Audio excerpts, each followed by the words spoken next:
time it is. Marvin Devine, Huber, Axel, and you know how we do.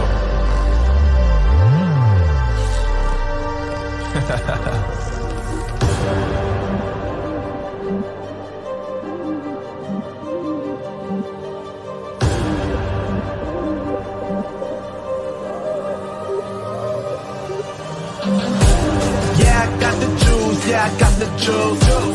Big game cool, make them look like cool.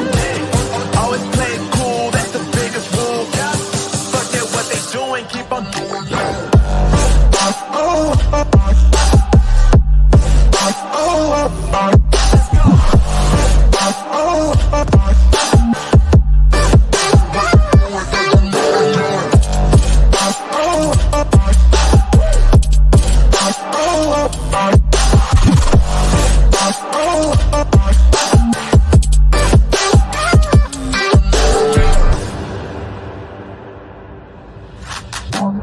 I've been making loot since like 22. Ask me how I made it right here in the booth. I'm always pursued cause of what I pursue. That's greatness, yeah, I gotta make it, I got things to lose. Boy, wanna get in my crew, but you can't get in my crew. Me, XL and Huber, way too fireable. When this joint drop, better call the troops. And when you hear the drop, better raise the roof. Better raise the roof. You already know what happens when we link up. Let's go. Yeah, I got the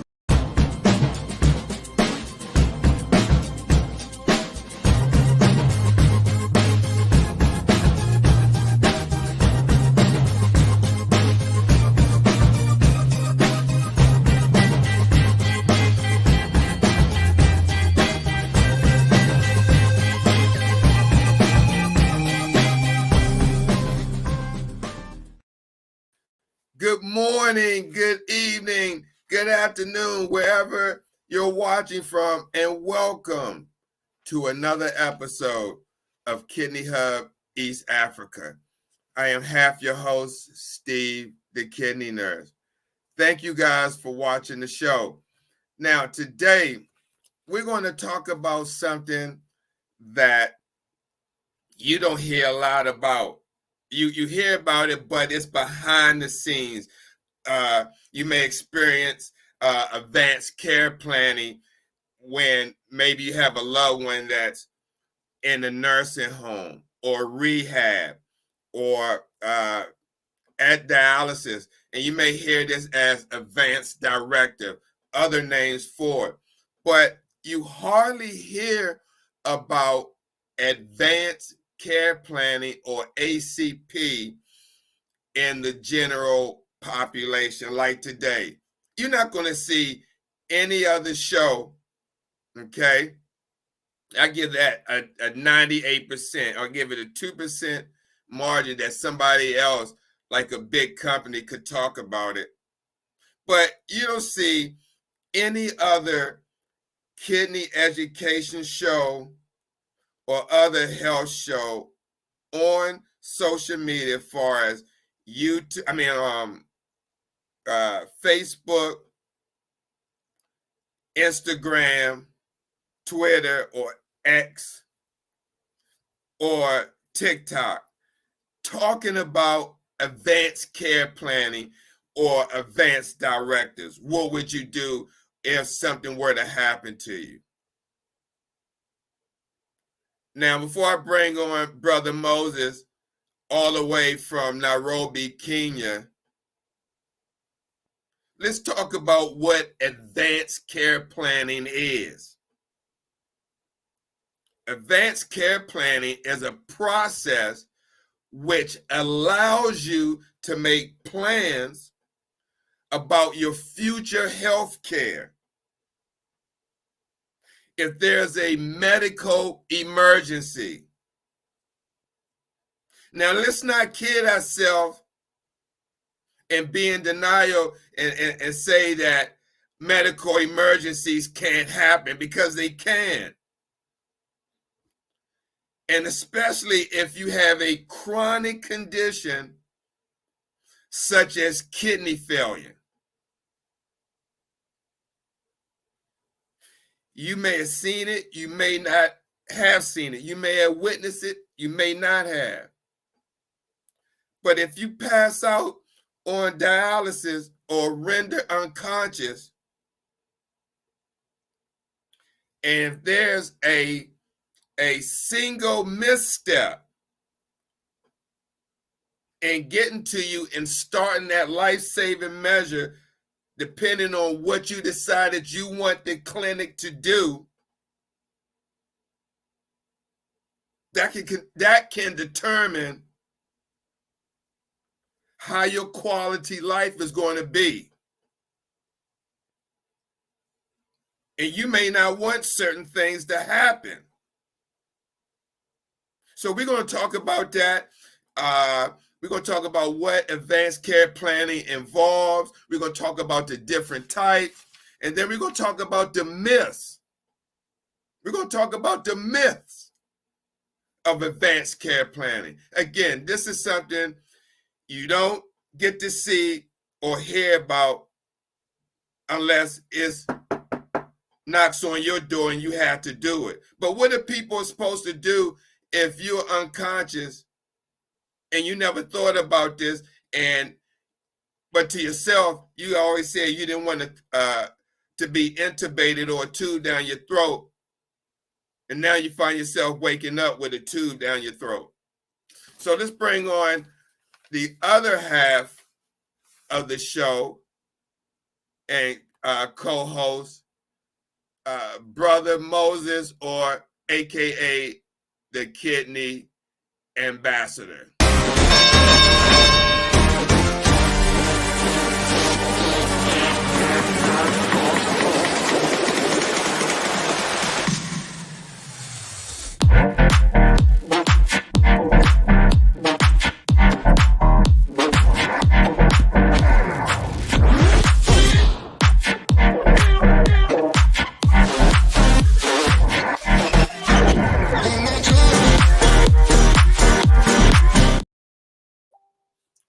Brother Moses, welcome and good morning.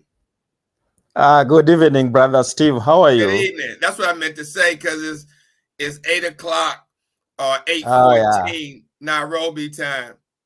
Definitely. Time difference. Yes. And also, if you're watching the show here in the United States, we move the clock forward 1 hour. If you haven't already done that, or you look at your clock and you're like, damn, it's 12:14 and it's really 1:14 Eastern Standard Time. Brother Moses, how's your week been? I've had a good week. Indeed, filled with a little bit strength and hoping for the future. Absolutely.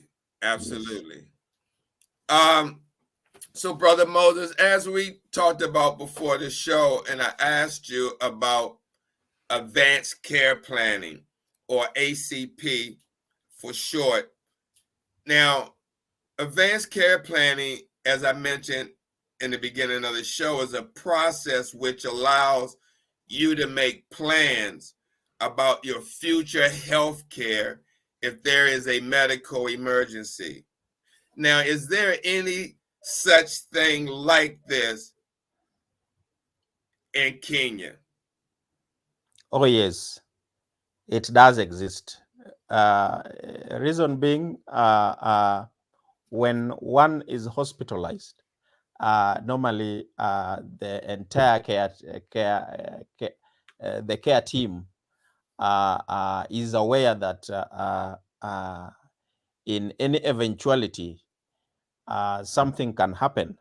And if that thing happens, if the worst thing comes knocking, then they know someone else to talk to on behalf of the patient So yes, it does exist.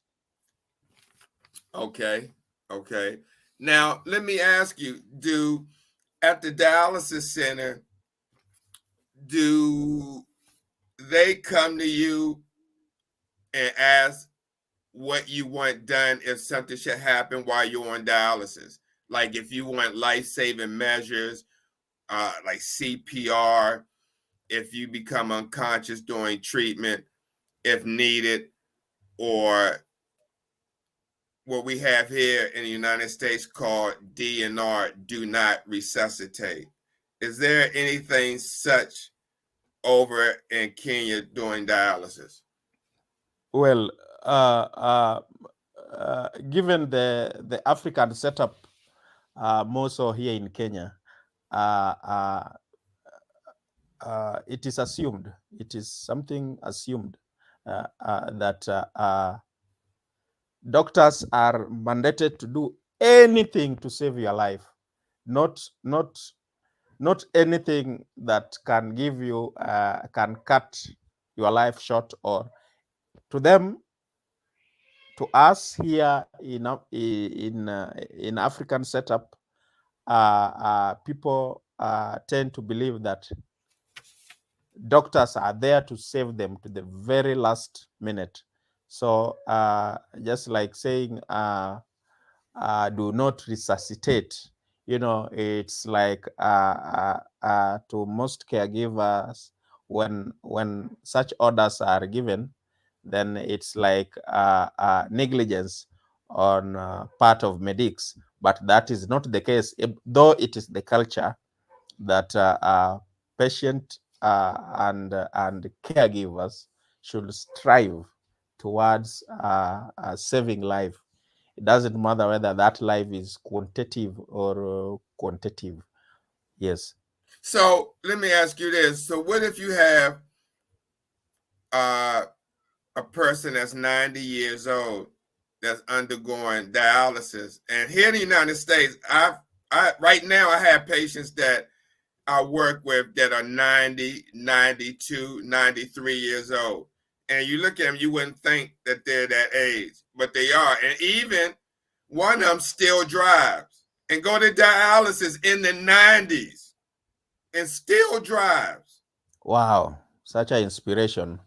Okay. And I'm not, as they say here, I'm not capping, lying, but yes. And so what if you have someone in Kenya that's 90 years old that's on dialysis, and they, something happened, they don't want their life, they don't want to be resuscitated, they want to, pass on because they feel like they lived their life, and now they're subjected to have to undergo this type of treatment every 2 days at 90 years old. Oh, yes. So do you see the ethics behind that? I get you.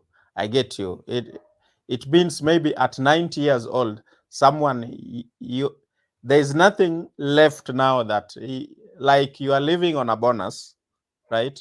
But then in African setup, we really treasure lives, regardless of whether that life is quality life or not. Now,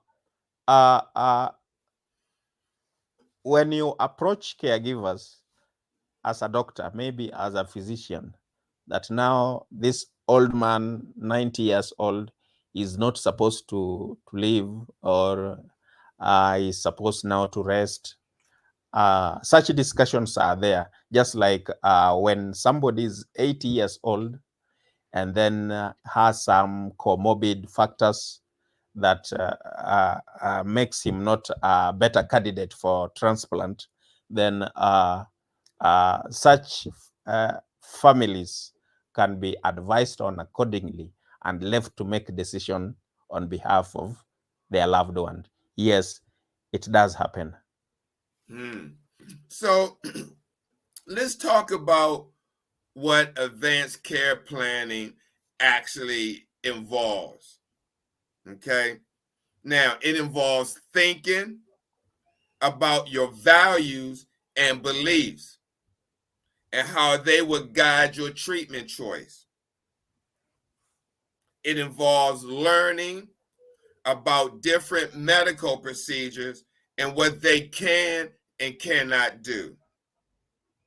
It involves talking about your preferences with family, friends, and your healthcare team. It also involves deciding the level of care you would or would not want in a critical situation. It also involves recording your wishes so they can be followed if you are unable to speak for yourself.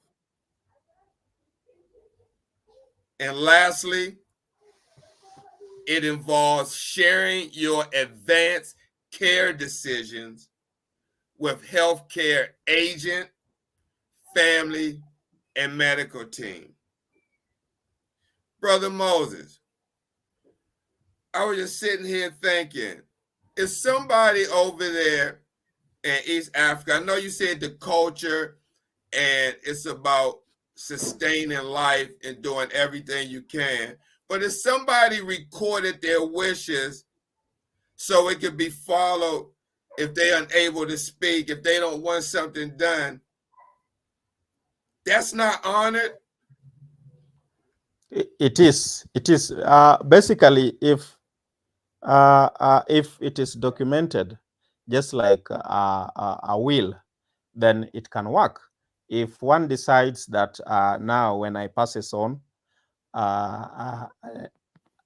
let them cremate me or let them bury me or something of that nature, then you put it clear that these are your wishes, then they shall be respected. They shall be accorded that respect that you so wish.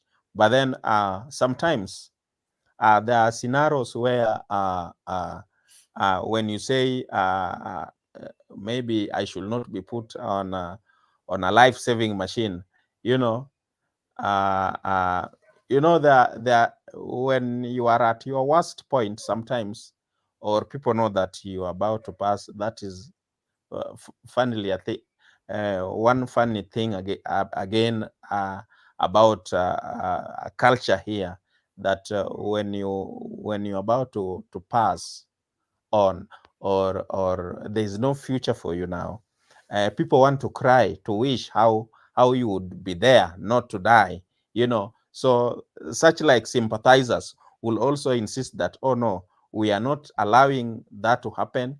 One must be put on that life-saving machine, and we see until very moment that he or he loses. So they almost kind of react off emotions. Yes, exactly. Yes, Even because though we know that there's no quality of life, or nothing left, but they still want to make sure, but not listening to the medical personnel's decisions or their sorry, absolutely. Absolutely. That one happens until when you passes on. That is why people want to give you flowers when you are dead, and when you are alive, they cannot afford to give you those flowers, or they want to buy you the best casket. It is out of emotions. So yes, basically, sometimes these decisions must be made rationally by both the care team and the next of kin. Okay, so what are your thoughts on what I talked about, what advanced care planning involves, like the thinking about your values and beliefs and how they will guide your treatment choices? What are your thoughts on that? Oh yes, I was just trying to digest on the reality on the ground, but then it does exist, because for example, Steve, I want to give you an example. If one is a Muslim by faith, let me give it for an example, and then one wishes not to do certain haram activities, right? In that maybe eating certain foods. So like if for us Christians, you know, we don't mind taking beef, pork, you know, turkey and whatnot. But then for Muslims, you know, for something like pork is haram. It is not allowed. So one will state clearly that even if there is no food other than pork, let me die, then such a person, such wishes can be honored because this is now purely guided by faith, the morals or the moral teachings that one is inclined on. And even Christians, Christians are also given a specification of food. That is biblical teaching, that if one decides not to take a given food, like for a very good example is a webbed feet bird. For Christians, the Bible says that you should avoid such foods. But one would say, when I'm sick close to death, then even if there's no food, just give me vegetables, you know. So such it can be honored. Yes, it does exist, Brother Steve. Right. And then they talk about learning about different medical procedures and what they can and cannot do. Do you see many fellow Kenyans that undergo kidney dialysis learn about different medical procedures, or they don't have much of a choice when it comes to different procedures and what they can and cannot do? Well, the choices are out there, but most warriors are not privileged to those choices, because those choices comes with a burden of it that most is out of reach to most kidney warriors. Like if you want maybe certain treatment or certain method of treatment, then this is what is there, and this is what can be accessed. This is much more affordable, and this is not much more affordable. So yes, sometimes most patients do not have the choice. Let me ask you, do you see many kidney warriors at the clinic talking about their preferences with family or friends or the healthcare team?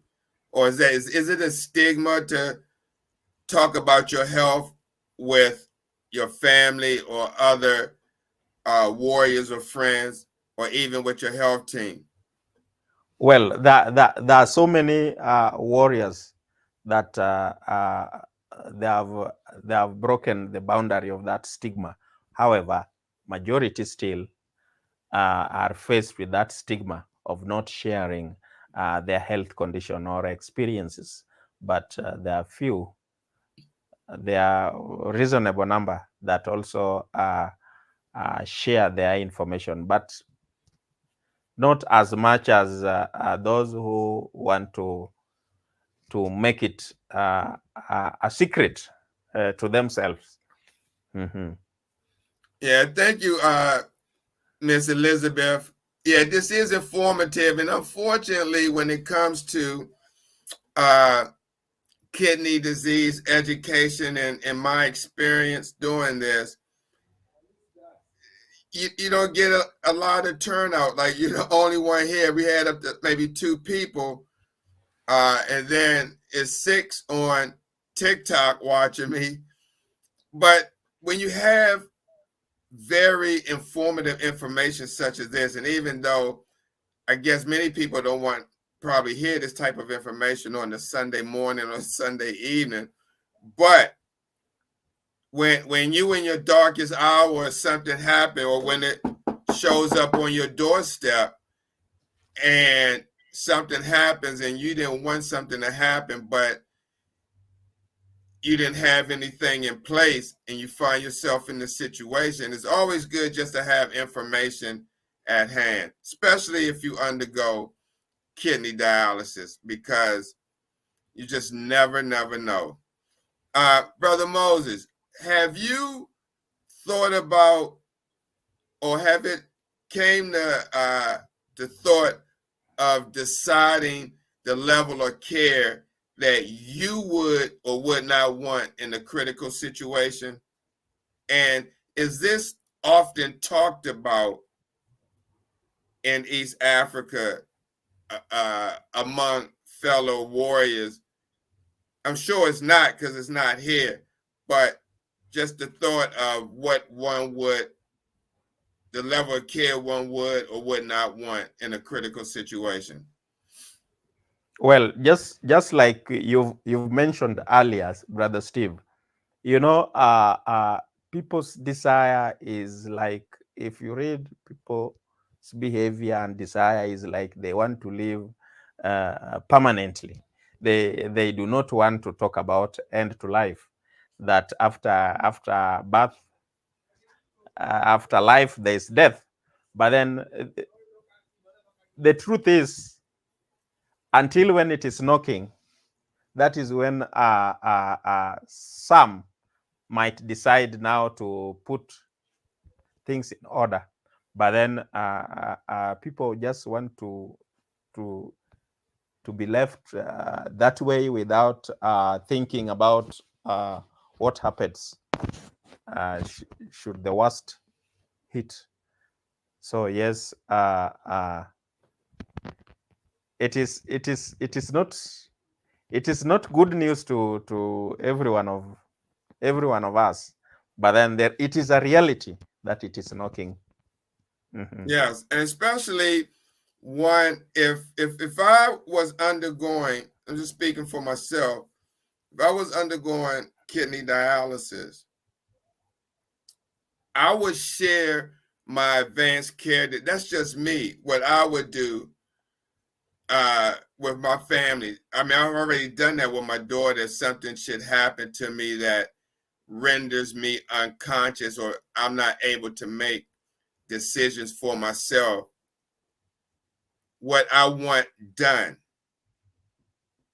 Okay?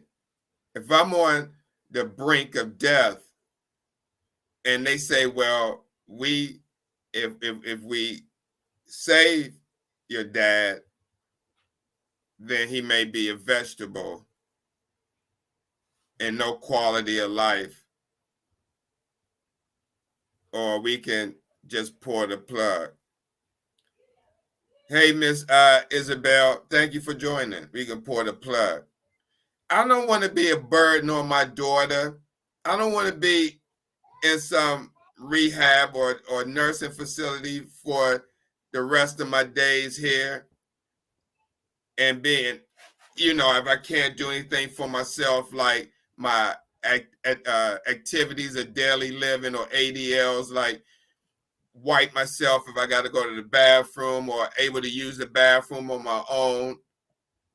Because if I can't, then that means I got to have adult diapers on. And there's nothing wrong with that that's needed, but I don't want to be left in a position that my care is dependent upon other people, healthcare workers.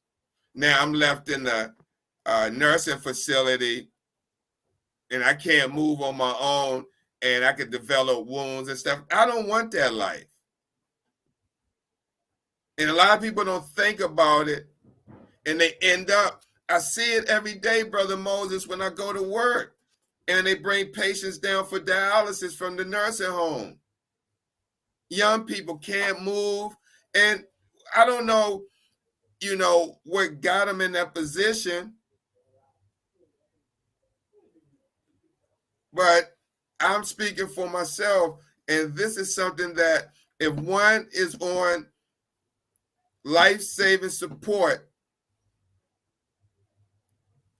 maybe you should be thinking about advanced care planning So if you fall in a situation, you want somebody that's going to make sound decisions for you and not react on emotions.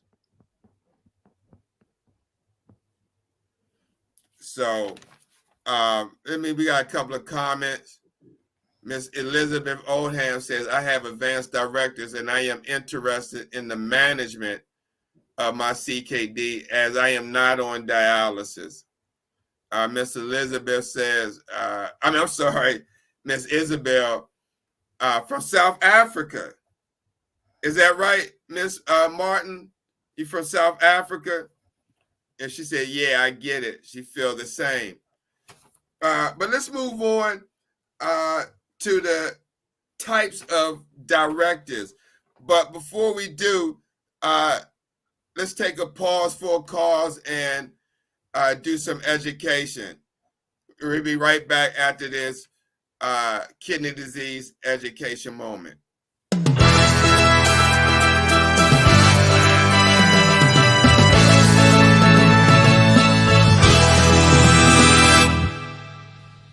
Hello, I'm Darren. We have breaking news. More than 600,000 Americans have kidney failure. While the number of people with kidney failure is enormous, the number of people with its precursor, chronic kidney disease, is staggering. An estimated 31 million Americans, or about 10% of the US population. Diabetes and hypertension cause 2/3 of all cases of kidney disease. 1 out of every 3 Americans is at risk for kidney disease, and kidney disease is now among the top 10 causes of death in the United States. In addition, 9 out of 10 people with early to moderate kidney disease don't know they have it, putting their health in jeopardy. Are you at risk? For more information, contact urbankidneyalliance.org. The life you save may be yours. Yes, brother. Kidney disease impacts 10% of the U.S. population. Now, I'm not sure over in East Africa, but I know in India, 10% of the Indian population is affected as well. This disease is not going anywhere, and that's why it's critical to have shows like Kidney Hub East Africa around, because you're not going to see any other international show talk about kidney disease in the way that we discuss it. So, Brother Moses, before we went on break, I said that there were several types of directives, okay? And one is appointment of healthcare agent, which is a document that authorizes another person to make healthcare decisions on one's behalf if they are unable to communicate their wishes. This form is also referred to as a healthcare proxy or durable power of attorney for healthcare. Is there such form in Kenya? Yes, they do. But their relevance normally comes in when at that critical moment that it is legally required that it has to be signed or something of that nature. Okay. The other type of directive is called a living will. Living will. A living will is a legal document that lets you state your wishes for end-of-life medical care. Family members and doctors use it to make decisions about medical treatment when you can't communicate or make decisions for yourself. The same, Brother Moses, y'all have that as well? Yeah, I guess that is the most common that binds medics and family of the loved ones. Mm-hmm. Okay. And then you have what's called medical orders. Medical orders. Now, these are forms that focus only on immediate treatment. It's best for health emergencies because it's signed by a doctor. These documents are referred to as do not resuscitate, DNR, physician orders for life-sustaining treatment, or post, or medical orders for scope of treatment, or most. Now, these you see in patients' charts at nursing facilities, rehab, because if something happened there, what do you want done? If you have a heart attack while you're undergoing rehab, because you had cardiac surgery, now you in rehab, and if you have a heart attack, do you want them to do CPR? And then there's certain different types. When you say CPR, do you want chest compression with breathing? Just want chest compressions? So let's move on to the myths, and then we're going to talk a little bit about being a caregiver. Because caregivers, I feel, don't get the acknowledgement and I'm not going to say respect, but information that they deserve. So let's finish this up with myths about advanced care planning, because some people may be watching and heard some of these myths, and that's why they haven't reacted. Same as in East Africa. This applies to you as well about the myths. I know Brother Moses talked about cultural beliefs, but, you know, for some people, they may not want to go by cultural beliefs. They may want to go by their own beliefs. They may not want to have any treatment. So the first myth, advanced care planning are for the very old or seriously ill. How many people heard that? I know I have. Like, why should I have an advanced care plan? I'm healthy. I'm not sick. It's mainly for people in nursing homes or rehab. And that's not the case. That's not the case, because that's false. While ACP, advanced care planning documents, are more frequent, they're more frequent among the elderly, everyone could benefit. You hear the word everyone. That's the key word. Everyone could benefit of having one. It is not possible to know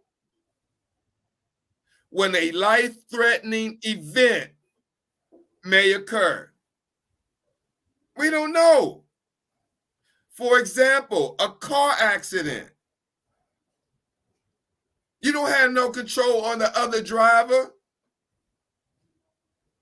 Therefore, it is important to at least appoint someone as your healthcare agent and to bring it in real focus over there where Brother Moses is at. I'm sure they had certain protests, and anything can happen at these protests. People losing their lives, and we know here in the United States that happen as well, but it's more prevalent in East Africa because some places are unstable. I don't know. Sometimes I just go by what I see on the media. What if, something happens, walk out the door and someone tries to rob you, whether it's here or over there, and something happens and you get hurt, and now you're unconscious, you get in a fight, someone sucker punches you, you fall and hit your head on the pavement. You don't know. So that's why this could benefit everyone. Brother Moses, would you like to elaborate about this false myth about advanced care planning for the very old or seriously ill? Well, many a times people tend to believe that there are diseases associated by the old, rather than knowing the truth is that maybe old age can just be a risk factor, but not the disease for the old. Now, based on that, there are also those who believe that they do everything right. They do exercise, they take good meal, they visit their doctors as required. So to them, they believe that anything of that nature cannot happen to them. But that is why such like advanced care planning comes in. So regardless of whether you are reckless, careless, or prepared or not prepared, it is very important to have it. All of us. Absolutely. Here's another myth. I don't need advanced care planning. My family knows what I want. Hey, that's false. Your family does not know what you want unless you discuss specific wishes to them. Even then, even after you specifically discuss your wishes, some family members may act out of emotion when it actually happens in real time and forget about what you said or what you discussed with them. Even then, they may not remember or agree. They may have difference of opinion with your decision, and that's your decision. They may not agree with your decision. Putting your wishes in writing ensures that they will be followed and take the decision-making pressure. It removes the pressure off of your loved ones, because they may make a decision that they may regret. Brother Moses, any thoughts on that? Well, it's a little bit tricky at this moment, because with the diversity of culture, just like I want to give you a very good example. Indians, they live as a community, and family speaks volume more. The family speaks more than an individual. Now, when you come to Western life, there is purely exclusivity, where it is one for myself. I decided what to do. But then I do agree with you that sometimes if one decides for you what to be done, they might regret. Right. Yeah, it's something to definitely think about. But again, this doesn't have to apply to anybody with a chronic illness. It could apply to anyone. What if you watching this right now, you're a content creator or someone that's bringing in the bag, or as they see the money, you got a business and you got a loved one or a friend, somebody, and something happens to you and they just want to keep you alive to keep getting that money coming in. I've seen this happen, but it was for disability, to keep that money coming in each month. All right. The third myth, a lawyer must prepare a advanced care planning or they are very expensive. That's false. Advanced care plans are legal documents. They are. But they do not need to be prepared by a lawyer. They don't.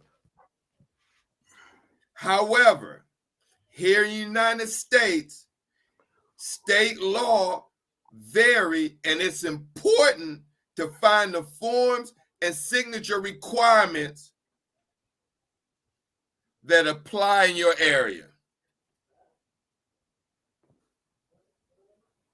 Brother Moses, in Kenya, is that a myth about like certain medical documents have to be prepared by a lawyer or it's expensive? There are some that I think must be prepared by a lawyer, and there are some that you don't need a lawyer.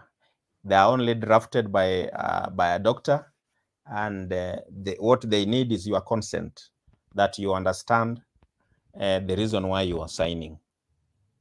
Got you. All right. The fourth myth, if I appoint a healthcare agent, I will lose my decision-making power. That's false. Okay? Your agent will start making decisions for you when your doctor determines, when they determine that you are not able to make healthcare decisions for yourself. Okay? Brother Moses, did you want to elaborate on that one? Like, I don't know if that it have ever been presented or discussion that one will lose their decision-making power if they appoint someone. And I don't even know if they do that in Kenya, appoint someone as a healthcare agent.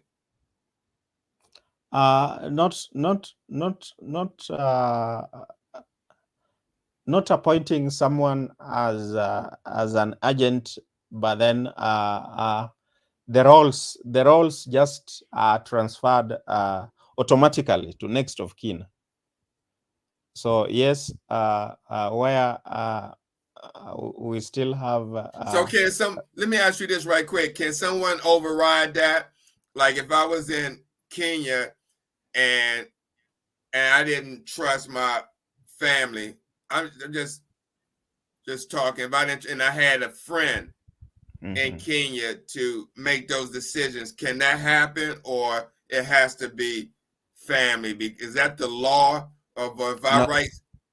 No, it is not a must that it has to be family member.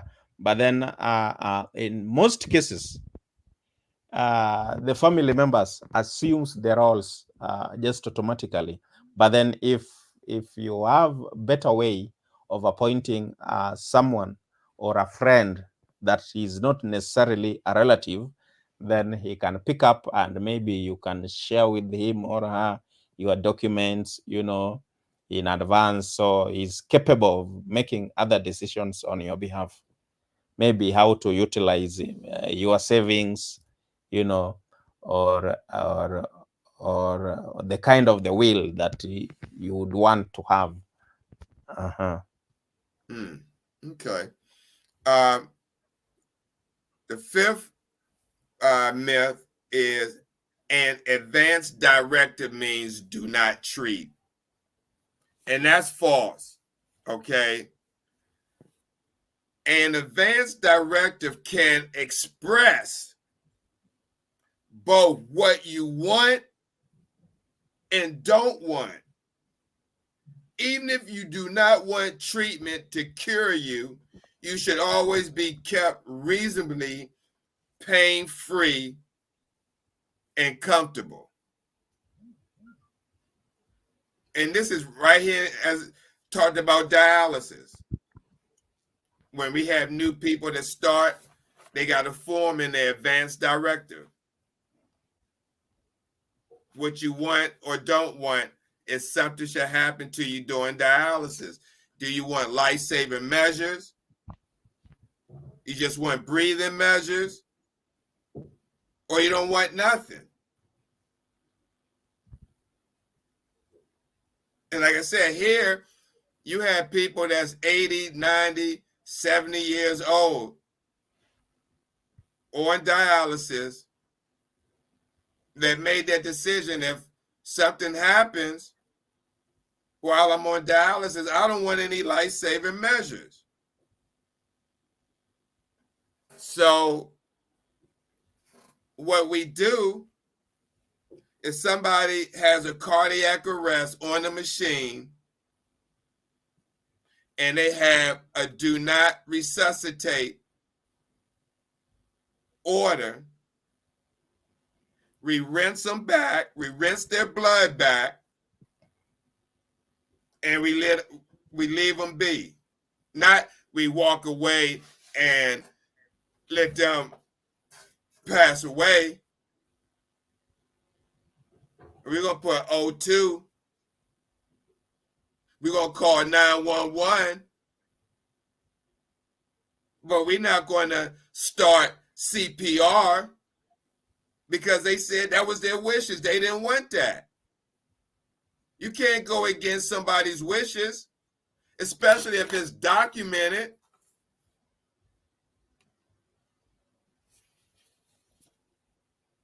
Brother Moses, anything you like to add to that? Well, you know,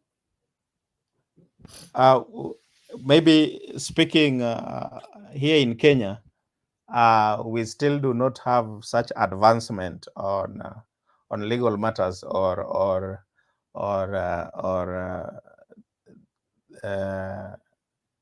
personal rights that you want to determine how to be treated or how in any eventuality what to be done.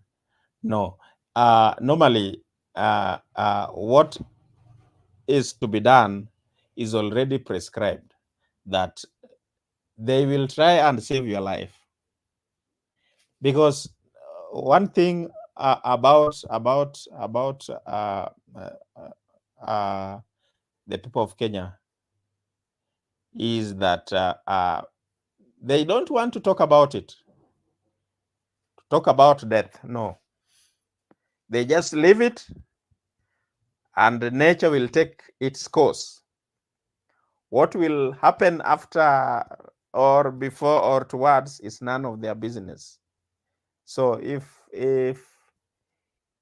there is an order saying do not resuscitate, then I guess it can be there just in writing or in that legal form, but then practically it might not be applicable. It might not be. Let me ask you, are there nursing home facilities in Kenya? Yes. And how are they paid for? there are people who can afford them, so they are there for them. Oh, but the National Health Service No, doesn't cater because for here that. they like Medicare. They got different parts Okay. of Medicare that pays for the nursing Yep. home or rehab. Okay, just like Medicare in US has a package for that.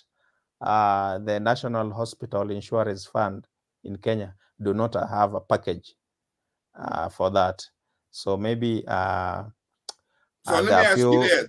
So if a person can't make decisions or they bedridden, then they have to go home if they can't go into a nursing facility. Yes, they will have to go home to be taken home. In fact, if it is not possible, the arrangement is not possible that they go to nursing home or say rehabilitation, or then the best they will do is just to call next of kin to have his patient voluntarily. Okay.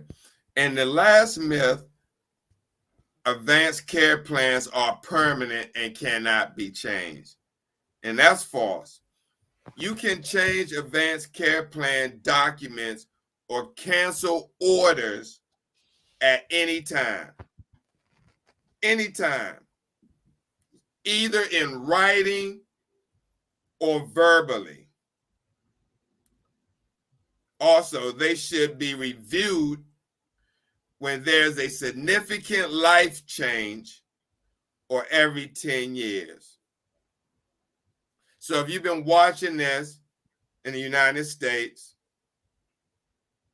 talk to your physician and care team about the completion of advanced care plan and documents, specific state requirements of above documents, or if you have any additional questions or concerns.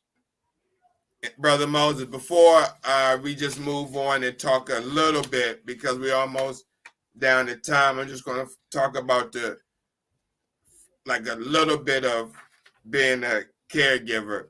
But do you have any thing that you want to add or reiterate pertaining to ACP or advanced care planning for our fellow brothers and sisters in Kenya that may be watching this? I know it is not a common place discussing advanced care. So it is not a common place. I know most of us must have just heard it through reading or understanding other documents, but then it doesn't come handy unless it is knocking, Brother Steve. Right. I definitely understand. So let's talk about a little bit what a lot of people go through that care for kidney warriors, caregivers. Now, the transition into dialysis means significant changes for the patient and the caregiver. I mean, there are big changes and they're significant. Add on that, if someone doesn't have a caregiver, this is how vital caregivers are. So let's talk about the importance of being a caregiver. Like I said, we're going to just delve in the first part of the importance of being one and the changes to we're just going to talk about the importance of being a caregiver today. It's so much that we're going to have to come back next week and do part 2, Brother Moses. But the importance of being a caregiver. As a caregiver, one plays a critical role in their loved one's health. And caring for yourself is equally important. So taking care of your loved one's health and yourself is equally important, because if you can't take care of yourself, how are you going to take care of your loved one? So I want to give, or we are going to discuss very briefly 5 key areas. Not 1, not 2, not 3, not 4, but 5 key areas that you don't get this information nowhere else to focus on with your loved one and yourself. So let's get it. Caring for your loved one. Number 1, get to know your loved one's care. Let me repeat that. Number 1, get to know your loved one's care team and how they keep them healthy. Number 2, help arrange transportation so your loved one gets to every treatment. That's important. 3, help organize your loved one's medication. 4, partner with your loved one for kidney-friendly diet and fluid needs.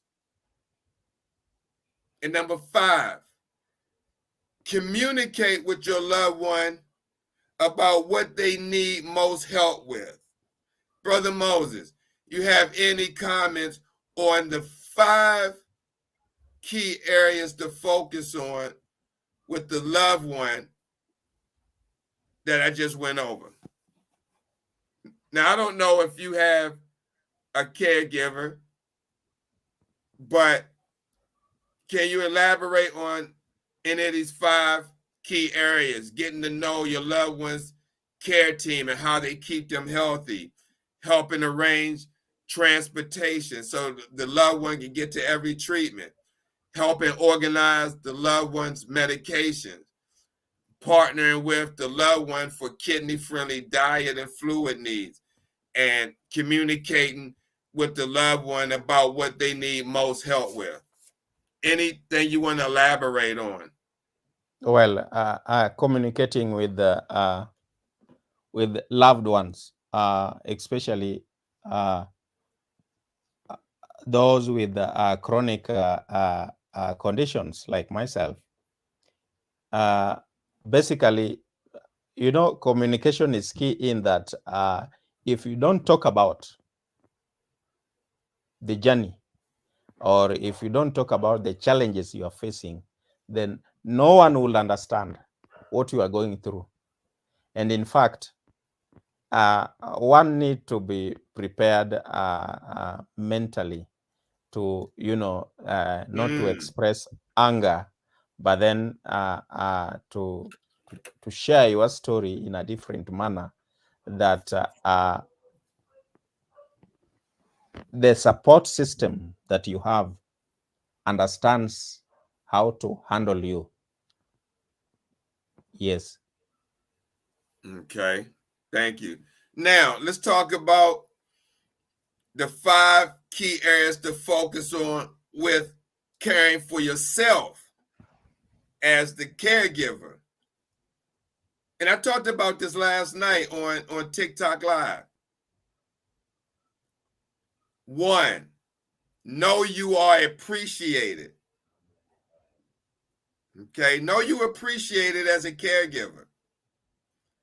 2, protect your own health, well-being, and employment. 3, find ways to manage stress, because it's stressful being a caregiver. 4, ask for and accept help. Somebody say, anything I could do for you? A lot of people say, no, that's okay. If you know you need help, accept it or ask for it. 5, take breaks and continue doing things you love. Continue doing them. Because if you don't, you're going to be so overwhelmed with being a caregiver. And it's where the frustration and the stress comes to play. So, Brother Moses, anything you want to say about the 5 key areas to focus on pertaining to caring for oneself as a caregiver? I've talked about knowing that you are appreciated as a caregiver, protecting your own health, well-being, and employment, finding ways to manage stress, asking for and accepting help, and taking breaks and continuing doing things you love. What are your thoughts on that? Absolutely. Care need to be taken, especially for caregivers, in that otherwise they will slide into caregiver burnout.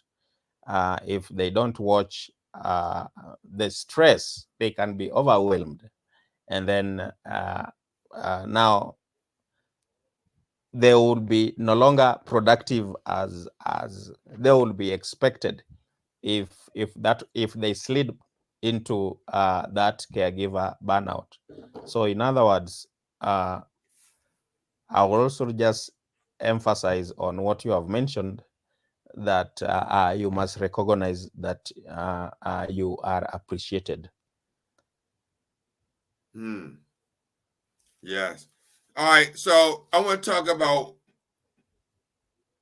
we're going to delve in changes to expect, but we're going to talk about one change, and then next week we're going to continue with the rest of the changes, because you have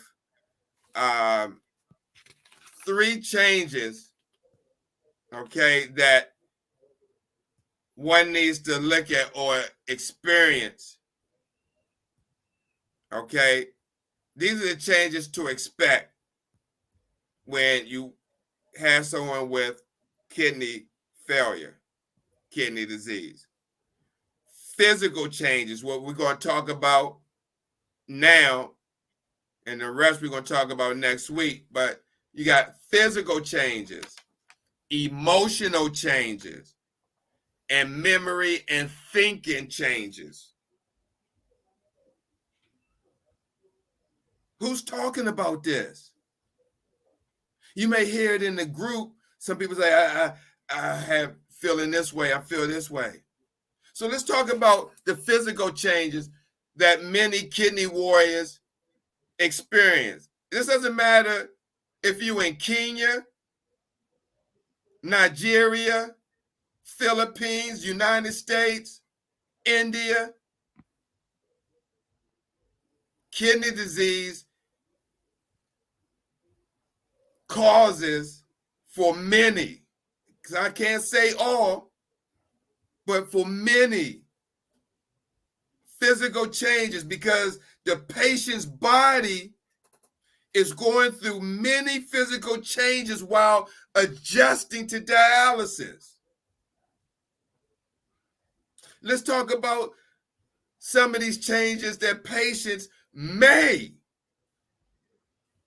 You didn't hear me say will or are, but may, because it may or may not happen. A lot of people don't know this. And they figure, what's going on? What's going on? These are the physical changes one's body is going through while adjusting to dialysis. 1, feeling tired and low energy. Brother Moses talked about that several shows ago. Nausea and less appetite for certain foods. Swelling and difficult breathing. Brother Moses mentioned that maybe I think last week or week before last that he was dealing with some extra swelling. Dry mouth, feeling cold, and itchiness. And see, this is the thing. Over in East Africa, Brother Moses, he may or may not feel cold because over in there, it's hot. It's a furnace some days. Hotter than Hades. And then over here in the United States, you have the weather changing this way, that way. You got in March or February, 1 minute it's 80 degrees. Then the next minute is 19 degrees. And you at dialysis, you're on the machine, you're already cold, and they may have the temperature on 35.5. You got some clinics that got chairs that heat up or vibrate. So these are some of the changes, and you may be cold because you may have anemia. Your blood count may be low. And then you got the itchiness because of the kidney disease, whether it's due to high phosphorus levels or dry skin. And then you have, which is a big deal. It's a big deal, but you don't hear about it. It's a big deal, and it impacts many relationships. Some, it breaks them up. And that's changes in sexual functioning and intimacy, whether it's on the female or the male side. And these are some of the changes, physical changes that patients may experience that a caregiver has to go through.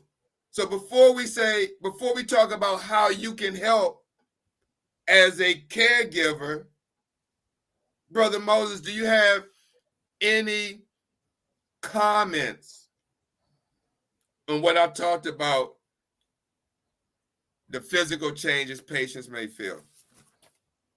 Well, let me just echo on what you have talked of. Physical changes is one of the most visible and the most challenging for kidney warriors.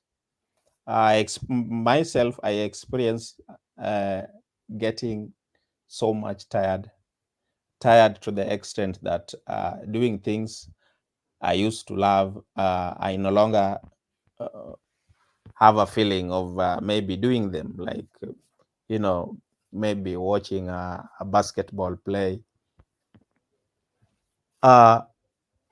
It is the obvious loss of energy and strength that makes even one lose interest in so many things, Brother Steve.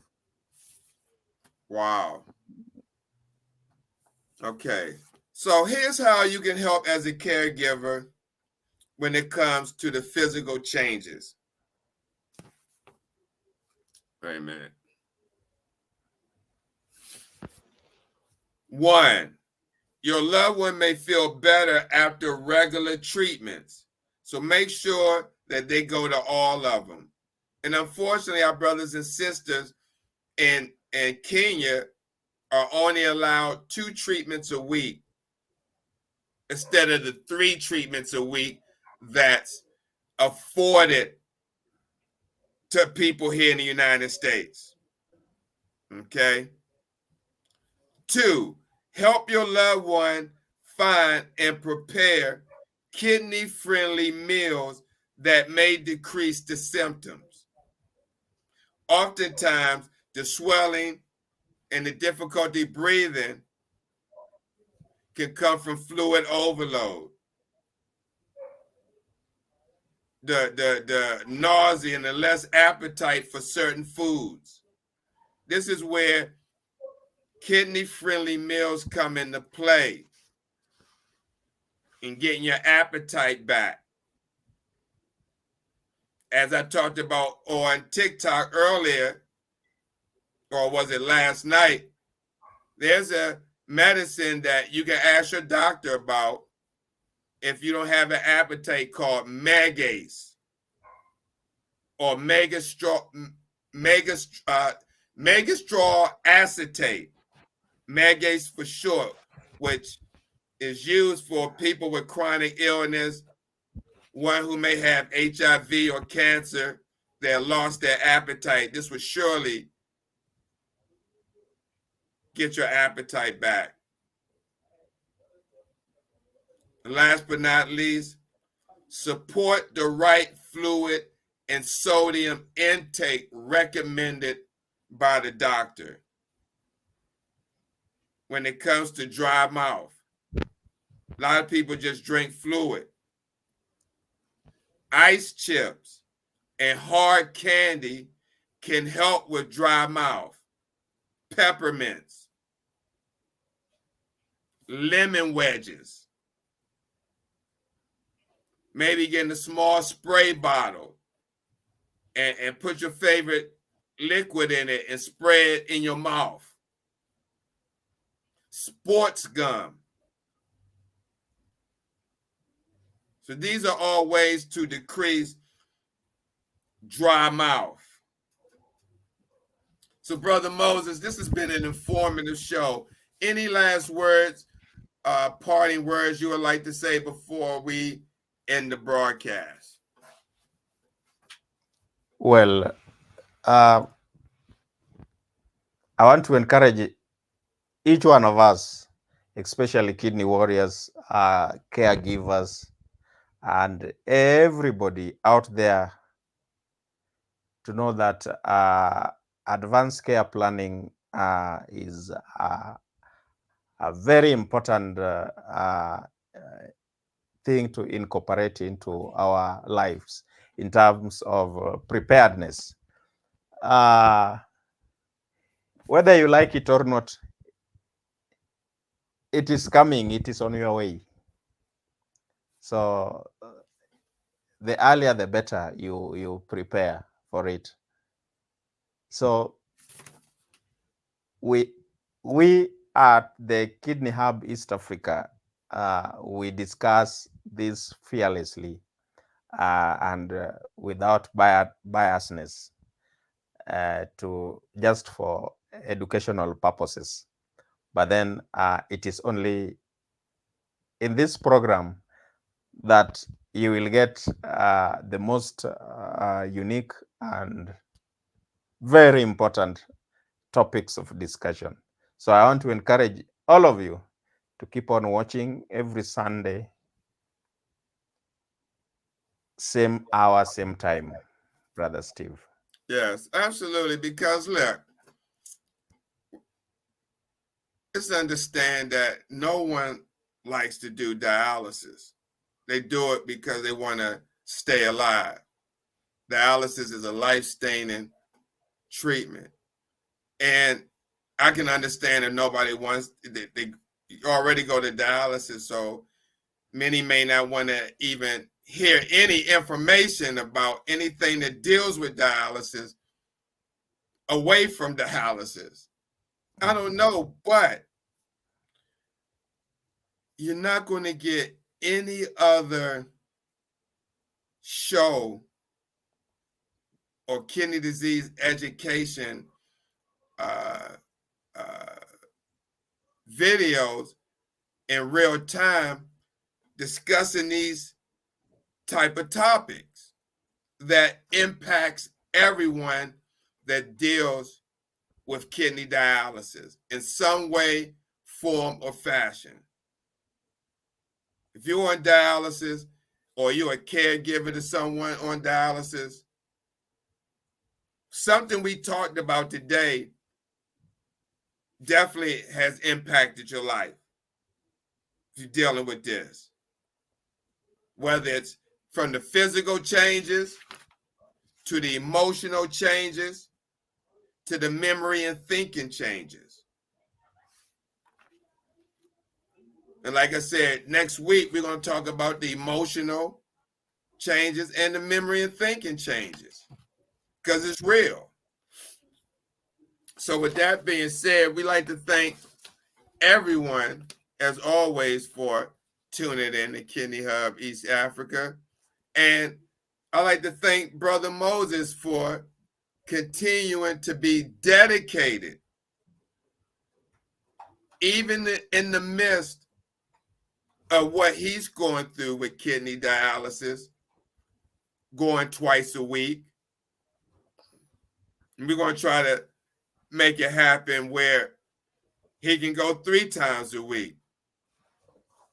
And I, encourage him maybe to do a GoFundMe so he can raise funds where he can do 3 times a week, because insurance, the NIH, is it NIH or NHI?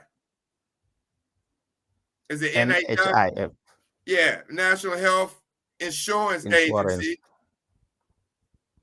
only allows and pay for 2 treatments a week for kidney warriors in Kenya, whereas here in the United States, they get 3 treatments a week. And if the doctor writes an order, you can go in for an extra treatment. So that's 4 treatments a week. Or you may have the luxury of doing home dialysis and can do it around the clock if you really wanted to. Brother Moses and warriors over in Kenya don't have that option. Don't have that option. So if you're here in the United States, you're on dialysis, definitely count your lucky stars that there is a treatment that allows you to go 3 times a week. The doctor, if you have fluid overload, the doctor can write an order and say, can you come in on Saturday or an extra day? And Medicare picks up 80% of the tab. And you may have a secondary Medicare Advantage plan that pays the 20%. And I ain't got to pay nothing. But then people like Brother Moses that goes to the same type of treatment can't get 3 treatments a week, where we know that that's really more sustainable than 2 treatments a week at 4 hours. So that's why shows like this are important. So Brother Moses, I said enough.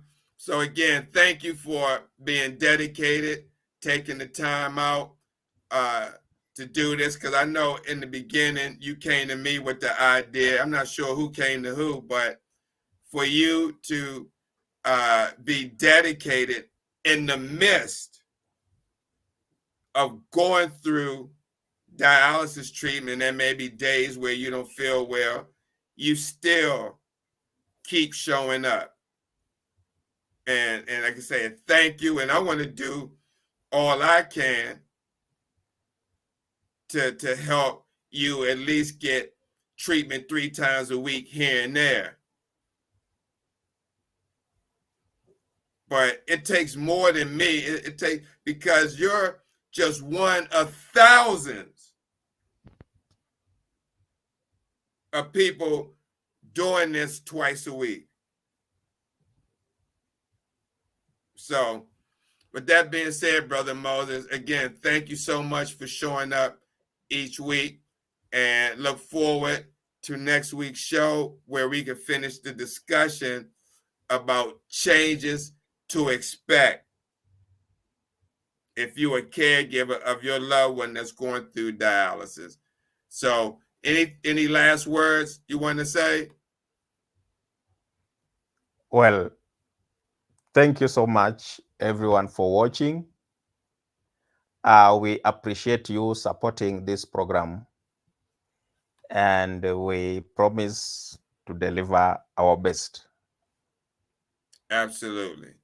All right, guys. With that being said, we see you guys next week, same time, same channel, where we would continue our discussion about the importance of being a caregiver and the changes to expect from your loved one when they undergo kidney dialysis. With that being said, I'm Steve Belcher, along with Brother Moses Kennedy, also known as the Kidney Ambassador, and this is Kidney Hub East Africa. Have a good day and good evening, everyone, and God bless. Peace. God bless you all.